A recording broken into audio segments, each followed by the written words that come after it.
So guys, fade के interest rate है 31 को, और 31 को फेड के इंटरेस्ट रेट वैसे तो एक्सपेक्टेड है कि वो रेट कट नहीं करेंगे, लेकिन उसके हिसाब से हमें ट्रेड के पॉइंट ऑफ व्यू से हमें आज ही एनालिसिस करने पड़ेंगे कि हमें आगे जाके हमें किस तरीके से 31 को प्लान करना है।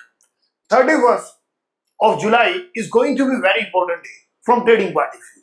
अगर मैं बात करता हूं 31 के कैलेंडर की, तो सुबह सुबह ही ऑस्ट्रेलिया के सीपीआई है और सेम उसी टाइम चाइनीज मैन्युफैक्चरिंग पीएमआई है। Now one thing I would like to tell you कि चाइनीज जो डेटा है उसका डायरेक्ट इंपैक्ट आपके ऑस्ट्रेलिया और न्यूजीलैंड जैसी करेंसी पे पड़ता है। क्यों? क्योंकि ऑस्ट्रेलिया और न्यूजीलैंड मोस्टली जो अपने एक्सपोर्ट करती हैं वो चाइना को इंपोर्ट करती हैं। Okay, so for that matter, इसलिए चाइना के जो डेटा है वो भी बहुत इंपॉर्टेंट है। सो अगर हम यहां देखते हैं तो ये जो इनके पीएमआई है ये वाले, ठीक है, और ये देखिए ये जो मैन्युफैक्चरिंग पीएमआई है ये चाइना के इंपॉर्टेंट है, वो ऑस्ट्रेलियन डॉलर पे ही फर्क डालेंगे और न्यूजीलैंड डॉलर पे। और एट द सेम टाइम उसी टाइम ऑस्ट्रेलिया की यहाँ पे सीपीआई क्वार्टरली, ईयरली और ट्रिम सीपीआई भी आ रही है। So all those data early in the morning बहुत ज्यादा इंपॉर्टेंट मैटर करेंगे। अब फिर आता है जापान के इंटरेस्ट रेट। 31 को ही जापान के इंटरेस्ट रेट भी है, तो जापान के इंटरेस्ट रेट भी बहुत ज्यादा मैटर करेंगे, खासकर येन को लेकर अगर कोई ट्रेड करना चाह रहा है तो। ओके, नाउ फिर उसके बाद अगर हम देखते हैं दोपहर के 2:30 बजे फिर आएंगे आपके कोर सीपीआई यूरोप के, ये भी बहुत इंपॉर्टेंट मैटर करेंगे। और 5:45 बजे इंडियन टाइम के हिसाब से बता रहा हूं मैं, ADP non farm employment change आएंगे, तो ये भी आगे जाके बहुत इंपॉर्टेंट मैटर करेंगे। सेम वे 6 बजे कैट के जीडीपी है, तो पूरा का पूरा 31 पैक है भैया, डेटा ही डेटा, दबा के डेटा। अब बात करते हैं हम इसकी क्या कहते हैं एफओएमसी की न्यूज की। एफओएमसी की जो न्यूज है वो 31 की रात को आएगी तकरीबन 11:30 बजे, तो ये भी बहुत मैटर करेंगे। सो इन दैट केस हमें उसके लिए थोड़ा सा हमें प्लान करना पड़ेगा।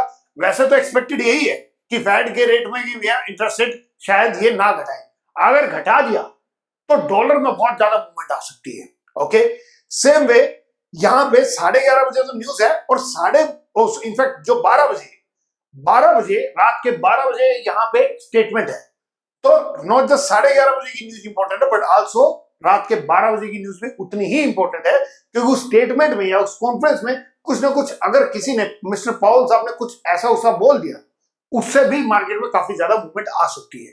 सो ये 31 का पूरा पैक है कैलेंडर, और 31 को अगर कोई फॉरेक्स में ट्रेडिंग करता है तो उसके लिए बहुत इंपॉर्टेंट है 31 है। नाउ फेड की न्यूज को कंसीडर करते हुए हमें सबसे पहले जो एनालिसिस करने हैं वो करने हैं हमारे डॉलर के।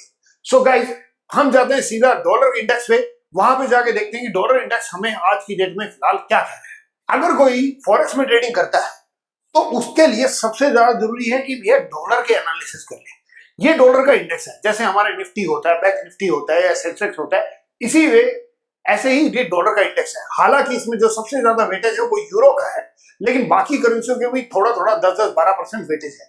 फिलहाल जो हमें दिख रहा है कि डॉलर यार एक सॉलिड सपोर्ट थी, उस सपोर्ट को एक बार तो इसने ब्रेक कर दिया था, लेकिन वो एक काइंड ऑफ फेक ब्रेकआउट था। ब्रेकआउट करने के बाद फिर ये प्राइस दोबारा से डॉलर के ऊपर जा रही है।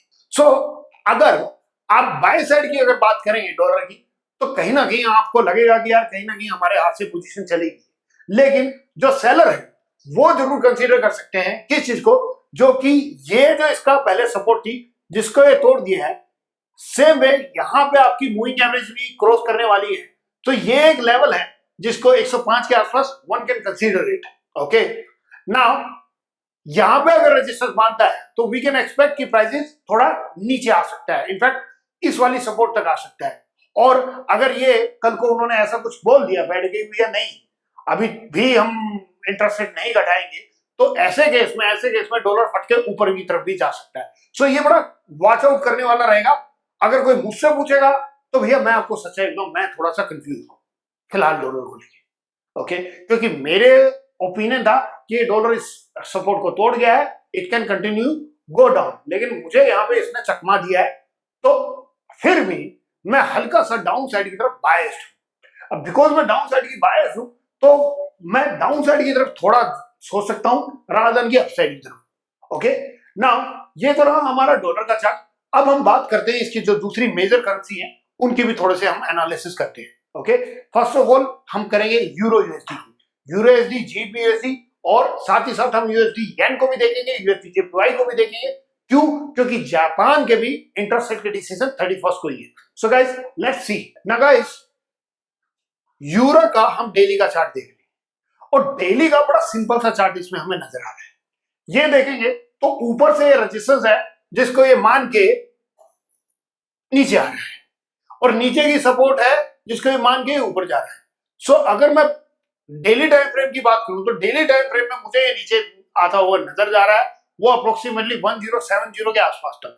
ठीक है, यहां से तकरीबन 125 पिप या 110 पिप अभी भी नीचे की तरफ ये जा सकता है। ओके, ना इसी को अगर हम H4 में अगर हम देखने की कोशिश करें तो H4 में मुझे जो हल्का सा नजर आ रहा है वो ये है कि ये देखिए H4 में मुझे यहां पे क्लियरली दिख रहा है कि यार इसके ना थोड़े से स्टॉपिंग पॉइंट है। स्टॉपिंग पॉइंट का मतलब ये देखिए, यहां पे रुका, यहां पे रुका, यहां पे रुका, फिर ये यहां पे भी स्ट्रगल हुआ।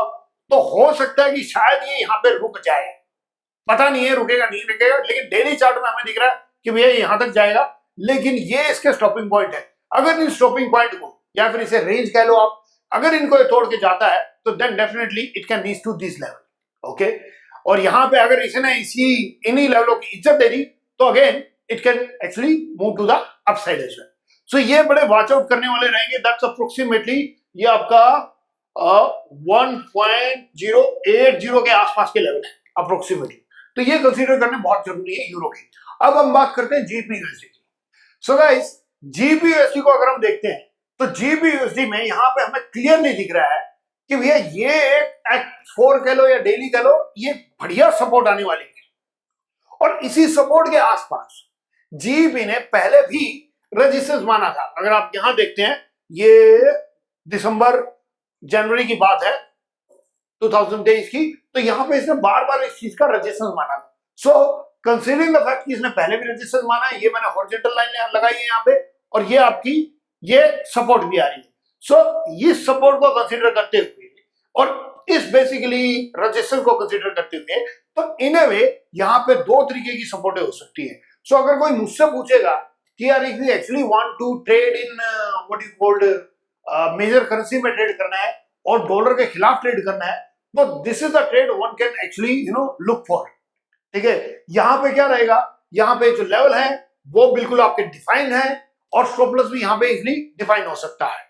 ठीक है, so guys this is something, अगर आप एफओएमसी की फेड की न्यूज में ट्रेड करना चाह रहे हैं तो इस लेवल को जरूर कंसीडर करिएगा। सो गाइस अब हम बात करने जा रहे हैं यूएसडी जेपीवाई की। यूएसडी जेपीवाई की भी 31 को न्यूज है, जापानीज येन की इंटरेस्ट रेट है, वो भी हमारे लिए बड़ा क्रूशियल रहेगी। तो सबसे पहले हम बात करने जा रहे हैं इसके डेली के चार्ट की। तो डेली चार्ट अगर देखते हैं तो डेली चार्ट में हमें जो सपोर्ट है वो यहाँ 148-148-50 के आसपास दिख रही है। लेकिन इसने क्या किया है, इसने ये जो इसकी जो पहले जो इसके टॉप थे, ठीक है, यहां पे अगर आप देखेंगे ये हो गया, ये हो गया, ये हो गया, इसको मान के, इस सपोर्ट को मान के जापानीज येन ऊपर गया। ओके, नाउ अगर इस सपोर्ट को तोड़ देता है तो प्राइसेस कैन डेफिनेटली कम है। अब ये तोड़ेगा नहीं तोड़ेगा ये हमें छोटे टाइम फ्रेम में जाके पता लगेगा। सो लेट्स सी कि छोटे टाइम फ्रेम में इसकी हालत क्या है, ये देखते हैं।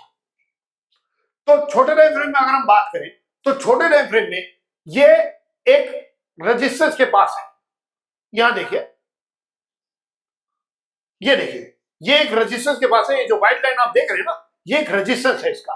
ओके, इस रेजिस्टेंस को कंसीडर करके ये जापानीज येन नीचे आ सकता है यहां पे, और यहीं पे इसका एक यहां पे पुरानी एक सपोर्ट भी थी, उसको भी कंसीडर कर सकता है।